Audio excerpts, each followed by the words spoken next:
신명기 26장은 첫 열매를 거둔 후에 그것을 가져다가 하나님 여호와께서 택하신 곳으로 가지고 와서 하나님의 제단에 올려놓으라고 하셨습니다.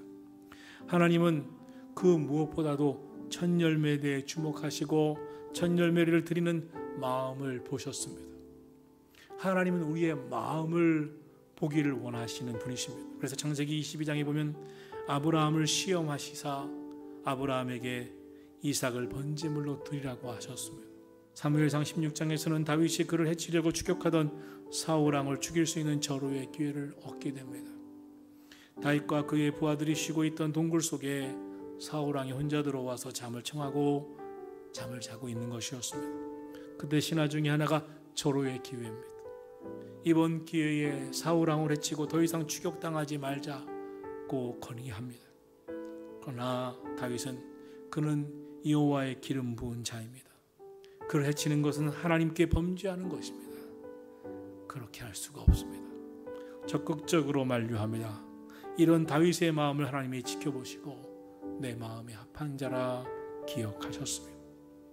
신앙생활은 하나님이 나를 늘 지켜보시고 내 마음이 어떠한지 하나님 마음에 합당한지를 보고 계심을 기억하고 사는 것입니다. 그럼 하나님은 왜 첫 열매 감사를 드리라고 하셨고 우리의 마음을 지켜보신다고 하셨을까요? 첫 열매를 드리는 때는 풍성한 때가 아니기 때문에 그렇습니다. 첫 열매 감사를 올려드릴 수 있는 사람은 하나님은 복의 근원 되시고 내 인생을 분명 책임져 주시는 하나님이심을 믿는 믿음이 있어야 합니다. 그래서 매추절은 믿음의 감사절입니다. 이제부터 하나님께서 풍성한 인생으로 이끌어 주실 것이라는 믿음. 첫 열매 이후에 하나님께서 내 인생을 책임져 주시는 전능하신 창조주 하나님이시라는 믿음을 갖고 있는 것입니다. 사무엘상 7장 12절에 나오는 에벤에셀은 여호와께서 여기까지 우리를 도우셨다는 것을 기억하고 기념하는 기념비를 세우면서 이름을 붙인 에벤에셀입니다. 에벤에셀의 이름은 사무엘상 4장 1절 이하에도 등장합니다. 그런데 사무엘상 4장 1절 이하에 나오는 에벤에셀은 이스라엘이 겪었던 가장 수치스러운 역사의 현장이었습니다. 어느 날 블레셋이 이스라엘로 쳐들어왔습니다. 그런데 전쟁의 결과는 이스라엘의 참패였습니다. 그때 그들은 그들의 패배의 원인을 돌아보지 않았습니다. 하나님의 법궤를 가지고 와서 전쟁에 나가야 되겠다. 이전에도 법궤를 들고 전쟁에 나가면 하나님이 승리를 주시지 않았는가? 저 법궤는 승리를 가져다 주는 능력이 된다.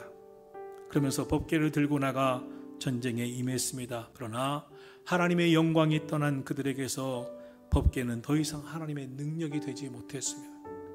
법궤를 앞세워 나갔지만 그 전투에서 크게 패배합니다. 더 큰 문제는 법궤를 빼앗기고 말았다는 것입니다. 그 장소가 에벤에셀이었습니다. 우리는 여기서 아주 중요한 교훈을 깨닫게 됩니다. 하나님은 우리가 섬기고 믿음으로 영광 돌려야 할 대상이지 하나님은 우리가 마음껏 이용할 수 있는 이용의 대상이 아니라는 것입니다. 적어도 이 법궤가 하나님을 상징한다면 그 백성은 먼저 하나님의 신실한 백성이 되어야 합니다. 하나님 앞에 온전한 예배를 드려야 됩니다. 법궤가 상징하고 있는 그 하나님의 임재의 자리에 나와 하나님 앞에 간절히 기도해야 됩니다. 이번 전쟁이 일어났고 이런 어려움이 찾아왔고 하나님이 도와주셔야 되고 우리가 하나님 앞에 바로 서지 못했던 것이 무엇인지를 돌아볼 수 있게 해달라고 참회하고 기도해야 했었습니다. 그러나 그들은 그러한 믿음의 행위는 하나도 없이 하나님을 이용해 법궤를 이용해 전쟁에서 승리만 하고자 했을 뿐이었습니다. 그들의 마음에 진심 어린 믿음이 없었습니다. 하나님이 그 마음을 보신 것입니다. 하나님 보실 때 그들의 마음은 형편없었습니다. 하나님 우리가 믿음으로 나갈 때 역사하시는 것이지 하나님을 내 소원을 이루는 이용의 대상으로 삼으려 한다면 더 이상 하나님은 역사하시지 않는다는 것입니다.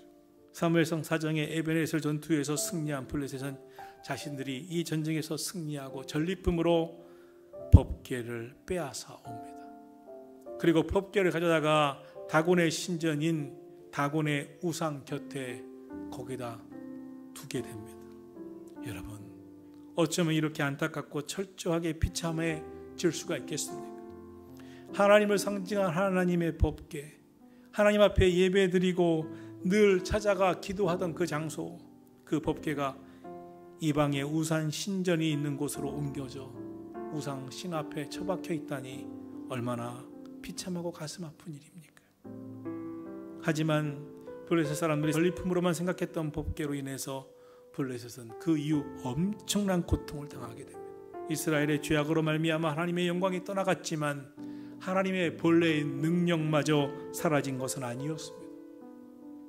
이스라엘이 수치를 당했지만 하나님께서 이방 땅에서 하나님마저 수치를 당하시지는 않으셨습니다. 하나님의 영광을 훼손한 블레셋의 재앙은 멈추지 않았습니다. 독한 종기가 나기 시작하면서 사람들이 죽어나가기 시작했습니다. 병 때문에 고통을 받았으며 블레셋은 전쟁에서 승리해서 법궤를 전리품으로 가져와 이제 자기들이 승리했다고 큰 소리 쳤지만 하나님은 거기서 그들을 치고 계셨던 것입니다. 결국 블레셋은 법궤를 가지고 있을 수도 없고 버릴 수도 없고 난처한 상황에 처하고 말았습니다. 이들은 다시 이스라엘로 보내는 수밖에 없다고 결정을 하게 됩니다. 어려움은 당해봐야 무엇이 소중한지를 압니다. 법궤는 이스라엘 백성들이 이용해 먹는 것이 아니었습니다. 순종해야 하는 것임을 그제서야 알게 되었습니다.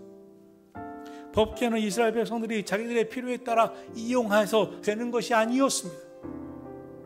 하나님의 말씀 앞에 바로 서서 늘 자신을 돌아보며 참회하고 기도하고 하나님 앞에 예배하는 곳이었습니다. 그래야 하나님의 영광이 회복되고 진정한 신앙이 바로 서고 하나님의 은혜가 임하는 그런 복된 곳이었던 것입니다. 이제 그들에게 과거의 수치스러운 일이 하나님의 은혜의 축복의 시간으로 바뀌어질 일만 남았습니다. 사무엘 선지자는 이 모든 일이 있은 후에 온 백성을 향하여 7장 3절 4절에서 외칩니다. 이스라엘 온 족속이여, 만일 너희가 전심으로 여호와께 돌아오려거든 이방신 아스타롯을 너희 중에서 제거하시고 여러분 마음을 하나님께로 향하여 하나님만 섬기겠노라고 하시고 블레셋의 이방 신상을 던져버리십시오. 그러면 하나님께서 여러분을 건져내실 것입니다. 선지자는 간절하게 외칩니다. 그동안 저들은 하나님 앞에 예배를 드렸지만 경건의 모양을 가지고 있었지만 경건의 내용이 없었습니다. 믿음이 없었습니다. 말씀의 순종이 없었습니다. 신앙의 내용이 없었습니다. 그러니 전투에서 패할 수밖에 없었습니다. 7장 5절 6절입니다. 사무엘이 이르되 온 이스라엘이여 우리 미스바에로 모입시다. 내가 여러분을 위해서 하나님께 기도하겠습니다. 미스바에 모여 물을 길어 여호와 앞에 붓고 그날 종일 모든 백성이 금식하며 거기서 고백하기를 우리가 여호와께 범죄하였나이다 하니라. 이제 세상 의지하던 것 다 포기하고 오직 하나님만 붙들고 믿음으로 살겠다는 결심을 하며 기도하기 시작했습니다. 이렇게 저들에게 회개하며 금식하며 기도한 후에 놀라운 일이 일어나기 시작했습니다. 과거 에벤에셀의 장소에서는 전쟁에서 이기려고 법궤까지 가지고 와 이용해 먹으려고 했지만 이제 이스라엘은 미스바에서 진심으로 회개하고 하나님을 믿는 믿음의 자세가 무엇인지 기도하면서 마음가짐을 고치기 시작합니다. 이때였습니다. 미스바에서 간절히 회개하고 금식하고 기도하던 그들에게 이전에 없던 역사가 나타나기 시작했어요. 하나님이 주장하시기 시작하셨습니다. 본문 10절입니다. 사무엘이 번제를 드릴 때 블레셋 사람이 이스라엘과 싸우려 가까이 오매 그날에 여호와께서 블레셋 사람들에게 큰 우레를 발하여 그들을 어지럽게 하시니 그들이 패한지라. 이스라엘 사람들이 미스바에서 나가서 블레셋 사람들을 추격하기를 벳가 아래까지 이르러 그들을 쳤더라. 결국 큰 승리를 하게 됩니다. 신앙생활은 우리의 경험을 계속해서 반추하는 것입니다. 사무엘은 그들의 역사 속에 있었던 가장 수치스러운 그 이름 에벤에셀이 여기서 끝나기를, 에벤에셀은 수치스러운 장소가 아니라 하나님이 여기까지 우리를 도우시고 계시는 은혜의 장소임을 다시금 기억하게 만들었습니다. 사무엘이 이스라엘 역사상 가장 흠없는 제사장으로 선지자로 기억되고 있는 이유가 바로 이 에벤에셀 때문입니다. 에벤에셀은 사무엘 이후로 끝이 나지 않았습니다. 계속해서 하나님의 은혜와 축복의 역사가 그곳에 임했습니다.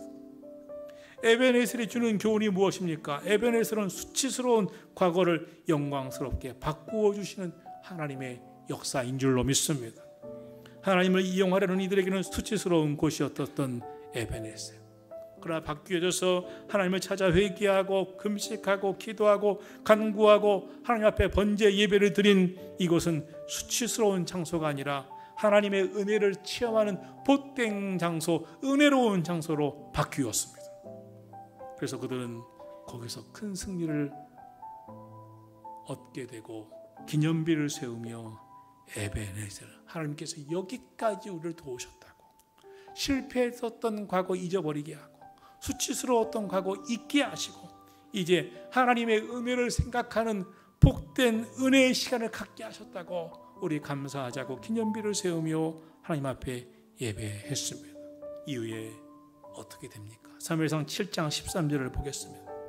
이에 블레셋 사람들이 굴복하여 다시는 이스라엘 지역으로 들어오지 못하더라. 여호와의 손이 사무엘이 사는 그날 동안에 블레셋 사람을 막으셨더라. 할렐루야. 에벤에셀의 승리는 단 한 번으로 끝이 나지 않았습니다. 계속되는 축복의 연속이었습니다. 은혜의 연속이었습니다. 오늘 맥주감사절에 첫열매 감사절 예배를 드리는 이유는 한 번의 에벤에셀의 축복이 아니라 지속적인 계속되는 에벤에셀의 축복이 되었던 것처럼 하나님께서 우리의 남은 생애 동안 책임져 주시고 축복해 주신 은혜가 함께 하시는 삶임을 믿고 감사하는 시간을 갖는 것임을 기억하시기를 축원합니다. 선한 목자교회 성도 여러분, 과거의 수치를 바꾸어 주신 에벤에셀의 하나님이 오늘도 내일도 미래도 성도 여러분을 도우시고 축복해 주시기를 예수님의 이름으로 축원합니다.